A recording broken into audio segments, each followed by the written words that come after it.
प्रिय विद्यार्थियों, आज हम समाजशास्त्र बीए पार्ट सेकंड के दूसरे पेपर की बात करेंगे। समकालीन भारत में सामाजिक समस्याएं। पहले तो हम इस शब्द को समझने की कोशिश करेंगे कि समस्या, आप का जो सामान्य जीवन है, उस सामान्य जीवन में जहाँ जहाँ भी रुकावट आ रही है,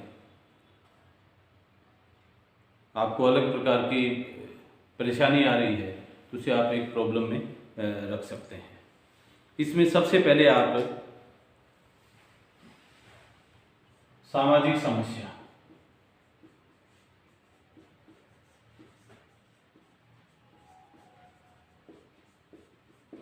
सामाजिक समस्याएं क्या है, उसका अर्थ, उसकी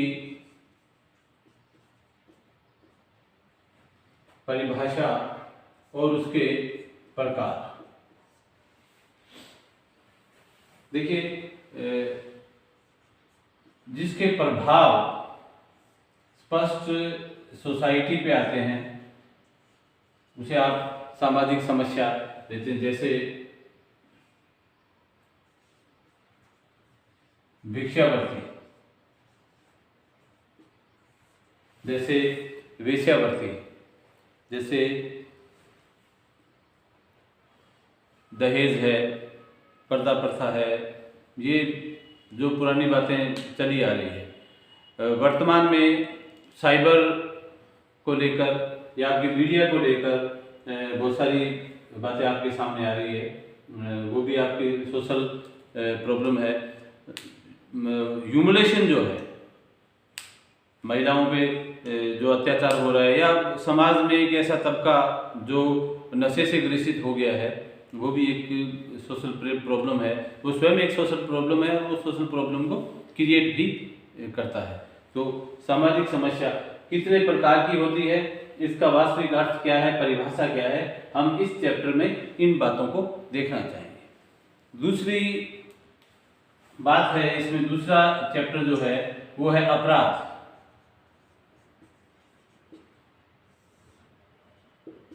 देखिए, नाम नया नहीं है, बल्कि सृष्टि की रचना के साथ ही इसका व्युत्पन्न हो गया है। लेकिन वर्तमान संदर्भ में, समकालीन भारत में, जब हम इसकी पृष्ठभूमि पे ध्यान आकर्षित करते हैं तो निश्चित तौर पे हमें दिखाई देता है कि अपराध की जो स्थिति है वर्तमान में, वो बड़ा विकराल रूप ले गई है। अपराध को मोटे अर्थ में आप यूँ समझ सकते हैं कि आपके काम करने के मार्ग में बाधा उपस्थित करना ही मूल रूप से अपराध है। आपके काम करने का जो मार्ग है उसमें बाधा। देखिए, इसे आप दो तरीके से डिफाइन कर सकते हैं। एक आप कानूनी तरीके से और दूसरा सामाजिक तरीके से। जैसे आप व्यवहारिक तरीका भी मान सकते हैं। कानून की जो हमारे संविधान में बात वर्णित है कि ये होना चाहिए, ये नहीं होना चाहिए, जो नहीं होना चाहिए उसके लिए कानून ने निश्चित प्रकार की धाराओं का प्रावधान किया है। समाज में जो जातीय पंचायत है, या आदिवासियों में हम देखते हैं कि अलग से कुछ कुनबों के पास ये राइट्स रहते हैं कि ये फला काम होना चाहिए, नहीं होना चाहिए। तो यह स्थिति भी मूल रूप से सामाजिकता के क्षेत्र में अपराध में आती है। तो अपराध को कानूनी और सामाजिक हम यहाँ इसमें देखना चाहेंगे कि इसका वास्तविक अर्थ क्या है, इसकी परिभाषा क्या है, इसके व्युत्पन्न के सिद्धांत क्या है और इसके कारण क्या है, फिर इसके परिणाम और प्रभाव। ये चीजें हम इस अध्याय में देखेंगे। नेक्स्ट है साहब बाल अपराध।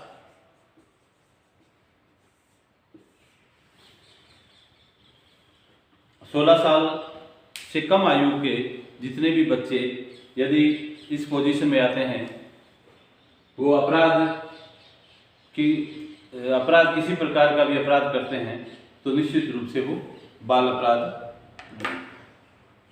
हालांकि कानून में इसके लिए दंड की व्यवस्था के साथ साथ सुधारात्मक व्यवस्था भी रखी है कि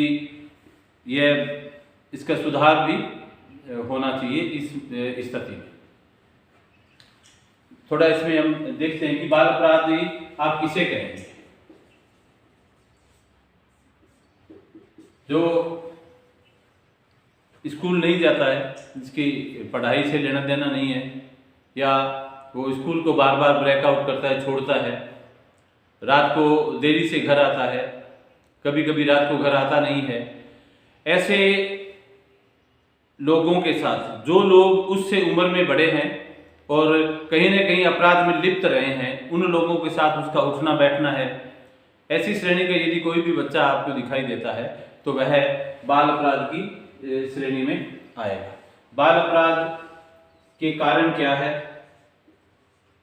और इसके प्रभाव क्या है, हम इस अध्याय में इन चीजों को भी देखना चाहेंगे। देखिए, मोटे अर्थ में हम एक बात को जरूर यहाँ कहना चाहेंगे कि परिवार का बहुत बड़ा योग होता है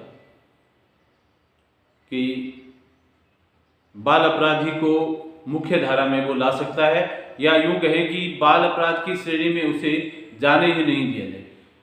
परिवार एक बच्चे की प्राथमिक पाठशाला होती है और उस प्राथमिक पाठशाला में उसका जो सोशलाइजेशन है, उसका जो सामाजिकरण है, यदि उसका सामाजिकरण सही तरीके से हो रहा है, सही तरीके से हुआ है, तो निश्चित तौर पर वह बच्चा किसी भी प्रकार से वैसा अपराध नहीं करेगा जो अपराध बाल अपराध की श्रेणी में आता है। कहने का भाव है कि परिवार की एक बहुत बड़ी भूमिका है कि वह एक बच्चे को जिस रूप में ढालेगा वो उसी रूप में ढल जाएगा। कारण है कि सामाजिकरण की जो संस्थाएं हैं वहीं से क्रिया प्रारंभ होती है कि यदि किसी बालक का सामाजिकरण सही तरीके से नहीं होता है तो निश्चित तौर पे वो अपने मूल मार्ग से किसी दूसरे मार्ग पे जाने का प्रयास करेगा, और वो मार्ग उसे पता नहीं है कि यह मार्ग उचित है या अनुचित है। क्योंकि उचित और अनुचित में भेद करना जब वो जान गया तो मान लीजिए कि उसका सामाजिकरण अच्छी तरह से हुआ है, और जब सामाजिकरण अच्छी तरह से हुआ है तो वह कभी भी बाल अपराध की श्रेणी में नहीं जाएगा। देखिए साहब, आज हमने महाराजा गंगा सिंह विश्वविद्यालय में पढ़ाए जाने वाले समाजशास्त्र विषय के सेकंड पेपर बीए पार्ट के समकालीन भारत में सामाजिक समस्याएं, 3 चैप्टर इसमें है। नंबर 1 सामाजिक समस्या क्या है। इस सामाजिक समस्या के साथ साथ हम व्यक्तिगत समस्या पर भी प्रकाश डालने का प्रयास करेंगे कि कुछ व्यक्तिगत समस्याएं, आम आदमी सामाजिक समस्या और व्यक्तिगत समस्या को मिक्सअप कर लेता है, लेकिन ऐसा नहीं होता। सामाजिक समस्या और व्यक्तिगत समस्या दोनों अलग अलग है। तो यहाँ सामाजिक समस्या के साथ हम व्यक्तिगत समस्या को भी डिफाइन करेंगे, क्योंकि अर्थ, उनकी परिभाषा और प्रकार।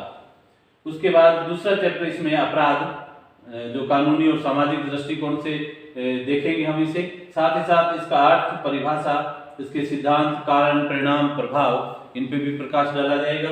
और तीसरा चैप्टर इसमें बाल अपराध, डेलिक्वेंसी, अर्थ, कारण, प्रभाव और इसके प्रकार क्या है। तो आज हमने आपको इस वीडियो के माध्यम से बीए पार्ट सेकंड के सेकंड पेपर के संबंध में बताने का प्रयास किया, या यूं कहिए कि सेकंड पेपर का जो फर्स्ट यूनिट है, इसका जो यूनिट फर्स्ट है वह है पाठ्यक्रम के अनुसार, महाराजा गंगा सिंह विश्वविद्यालय के पाठ्यक्रम के अनुसार फर्स्ट यूनिट के तीनों चैप्टरों को ब्रीफ में संक्षिप्त दृष्टिकोण से बतलाया है। धीरे धीरे हम इस सिलेबस को यहाँ कंप्लीट कर लेंगे पूरा, फिर उसके बाद इसकी डिटेल में पहुँचेंगे। धन्यवाद।